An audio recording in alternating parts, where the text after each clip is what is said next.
नमस्कार। आज के इस एक्सप्लेनर में हम एक बेहद जरूरी विषय पर बात करने वाले हैं। भयंकर गर्मी से निपटना और सुरक्षित रहना। जैसे जैसे तापमान आसमान छू रहा है, इस चिलचिलाती धूप से बचाव सिर्फ कोई विकल्प नहीं बल्कि एक बड़ी जरूरत बन गया है। हम वैज्ञानिक डेटा, कुछ प्राचीन ज्ञान और आधुनिक रणनीतियों को मिलाकर एक पूरी 360 डिग्री सर्वाइवल गाइड तैयार करने वाले हैं। तो सबसे पहले बात करते हैं उस चीज की जो इस पूरी गर्मी को इतना खतरनाक बनाती है, लू। ये कोई आम हवा नहीं है। समझ लीजिए, ये पश्चिम से भारत गंगा के मैदानी इलाकों में बहने वाली एक तेज, धूल भरी और एकदम सूखी गर्म हवा है। खासकर मई और जून में इसका कहर ऐसा होता है कि तापमान आराम से 45 से 50 डिग्री के बीच पहुंच जाता है। और सच मानिए, इतनी तेज गर्मी के सीधे संपर्क में आने का मतलब है जानलेवा हीट स्ट्रोक को सीधा बुलावा देना। इस चर्चा को हम कुछ ऐसे आगे बढ़ाएंगे। पहले समझेंगे इस बाहरी भीषण गर्मी के माहौल को, फिर बात करेंगे शरीर को अंदर से बचाने की। उसके बाद विटामिन डी और धूप के सही बैलेंस पर नजर डालेंगे, फिर घर को ठंडा रखने के तरीके, और अंत में हमारे आसपास के जानवरों को इस गर्मी से कैसे बचाएं, ये भी देखेंगे। तो चलिए पहले हिस्से से शुरू करते हैं। भीषण गर्मी का मौसम यानी पारंपरिक ग्रीष्म ऋतु के इस बाहरी वातावरण को समझना। अब जरा प्रकृति की इस खौफनाक ताकत का अंदाजा लगाइए। लू की हद से ज्यादा शुष्कता हरियाली को सच में सुखाकर रख देती है। इतिहास गवाह है कि यह सूखापन तब तक खत्म नहीं होता जब तक कि काली आंधी या भयंकर काले तूफान आकर मानसून के आने की दस्तक न दे दें। इस खतरनाक सूखी हवा की वजह से पूरा का पूरा नज़ारा बारिश से पहले ही हरे से भूरा हो जाता है। इसका सीधा असर हमारे इकोसिस्टम पर पड़ता है और छाया न मिलने की वजह से कई बेजुबान परिंदे और जानवर दम तोड़ देते हैं। अब यहाँ एक बड़ा चौंकाने वाला नंबर है, 2.2। ये कोई मामूली नंबर नहीं है।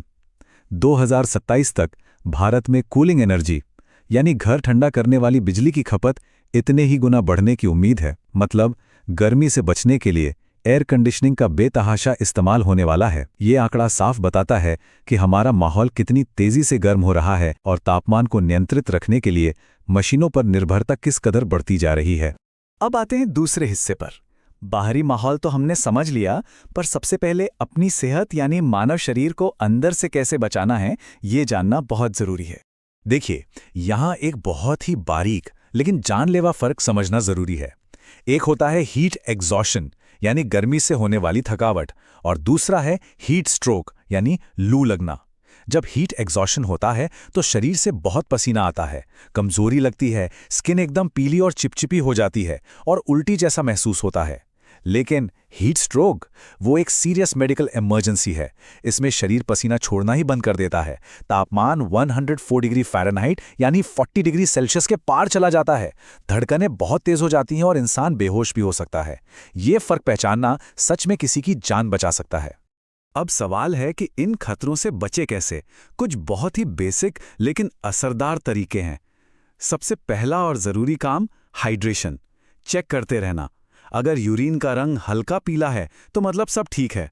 घर के बने देसी इलेक्ट्रोलाइट्स जैसे नींबू पानी, छाछ और जलजीरा का भरपूर सेवन करना चाहिए। साथ ही ऐसे फल खाने चाहिए जिनमें पानी कूट कूट कर भरा हो, जैसे तरबूज, जो 90% तो बस पानी ही है।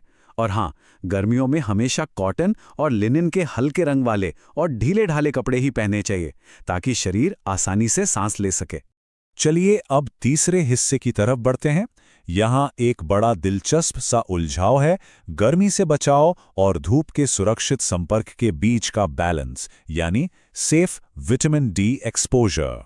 ये बात सच में हैरान करने वाली है। सोचिए, भारत जैसे देश में जहां सूरज देवता हमेशा मेहरबान रहते हैं, वहां भी 75% लोगों में इस बेहद जरूरी सनशाइन विटामिन की भारी कमी है।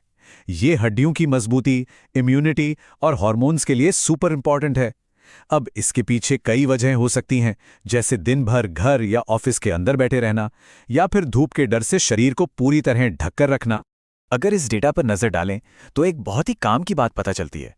अलग अलग स्किन टोन के हिसाब से दोपहर की धूप लेने का समय एकदम अलग होता है। असल में गहरे रंग की त्वचा में मेलानिन ज्यादा होता है, जो धूप की हानिकारक यूवी-बी किरणों को नेचुरली ब्लॉक करता है।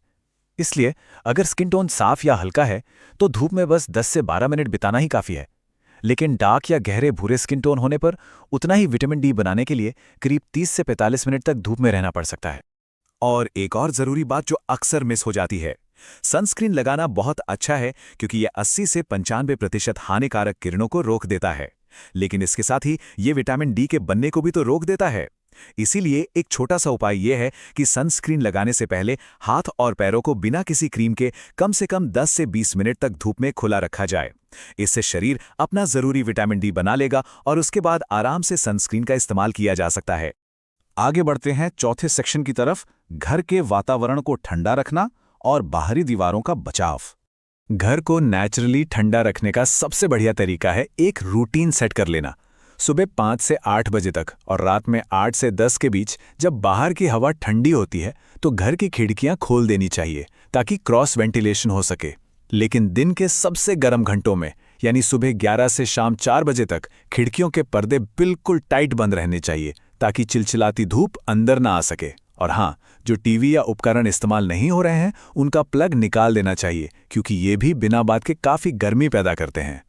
इन सब के अलावा अगर घर में कुछ हीट रिफ्लेक्टिव बदलाव कर लिए जाएं तो एसी पर निर्भरता काफ़ी कम हो सकती है। बाहरी दीवारों और छत पर यूवी रिफ्लेक्टिव और धूल प्रतिरोधी पेंट का इस्तेमाल किया जा सकता है। ये पेंट सूरज की गर्मी को सोखने के बजाय उसे बाउंस बैक कर देते हैं। अंदर की दीवारों के लिए सफ़ेद, हल्का नीला या हरा जैसे कूल कलर्स एकदम परफेक्ट हैं। लेदर या सिंथेटिक कवर्स की जगह सांस लेने वाले सूती फैब्रिक इस्तेमाल करना बेहतर है। और घर के अंदर एरेका पाम जैसे पौधे रखने से भी तापमान नेचुरली कंट्रोल में रहता है। और ये बात तो बिल्कुल अचंभित कर देती है कि हमारा प्राचीन ज्ञान आज भी कितना सटीक है। जरा सोचिए, पुराने जमाने में लोग इसी भयानक लू का इस्तेमाल घर ठंडा करने के लिए कर लेते थे। जब खस की सूखी घास से बने पर्दों पर पानी डाला जाता है और रूखी गर्म लू उन गीले पर्दों से होकर गुजरती है तो पानी तेजी से भाप बनता है। ये इवेपोरेटिव कूलिंग इतनी जबरदस्त होती है कि बाहर चाहे आग बरस रही हो, अंदर कमरा एकदम ठंडा बल्कि कभी-कभी तो सर्द महसूस होता है। ये बिना बिजली वाला सबसे शानदार सिस्टम है। अब आते हैं इस एक्सप्लेनर के 5वें और आखिरी हिस्से पर, इस जानलेवा गर्मी से अपने आसपास के जानवरों और पशुओं को बचाना। बेजुबान जानवर बोल तो सकते नहीं, तो वो अपनी तकलीफ शरीर के संकेतों के जरिए बताते हैं, जिसे समझना बहुत जरूरी है। अगर जानवर हाफ रहे हैं, सुस्त पड़े हैं या उन्होंने चारा खाना कम कर दिया है तो समझ लीजिए वो हीट स्ट्रेस में हैं। मुर्गियों का मुंह खोलकर सांस लेना तो खतरे का बहुत बड़ा सायरन है। अगर तुरंत ध्यान नहीं दिया गया तो दूध का उत्पादन तो गिरेगा ही, साथ ही इन जानवरों की सेहत को भारी नुकसान पहुंच सकता है। अब बचाव के लिए क्या किया जा सकता है? पहली चीज, इनके पानी पीने के बर्तन हमेशा छांव में होने चाहिए और इनमें लगातार इलेक्ट्रोलाइट्स वाला पानी भरते रहना चाहिए। इन्हें चराने या चारा खिलाने का काम सुबह जल्दी या एकदम शाम को करना चाहिए ताकि दोपहर की उस झुलसाने वाली धूप से बचा जा सके। गर्मी से राहत के लिए पानी की हल्की फुहार यानी मिस्टिंग बहुत काम आती है। बस ध्यान रहे कि अचानक से बहुत ठंडा पानी इनके ऊपर ना उड़ेला जाए। साथ ही गर्मी में पनपने वाले कीड़ों और मक्खियों से बचाव के लिए शेड की साफ सफाई रखना बहुत जरूरी है। तो इस पूरी चर्चा का निचोड़ क्या है? जैसे जैसे वैश्विक तापमान बढ़ रहा है और गर्मियां पहले से कहीं ज्यादा लंबी और भयानक होती जा रही हैं, ये एक्सट्रीम हीट अब कोई अपवाद नहीं रही, ये हमारी नई सच्चाई है। ऐसे में एक बड़ा सवाल उठता है, आने वाली पीढ़ियों को सुरक्षित रखने के लिए गर्मी से बचने के हमारे पुराने तरीकों और आधुनिक रणनीतियों को किस तरह से और विकसित करना होगा। इस बारे में गंभीरता से सोचना अब बहुत जरूरी हो गया है।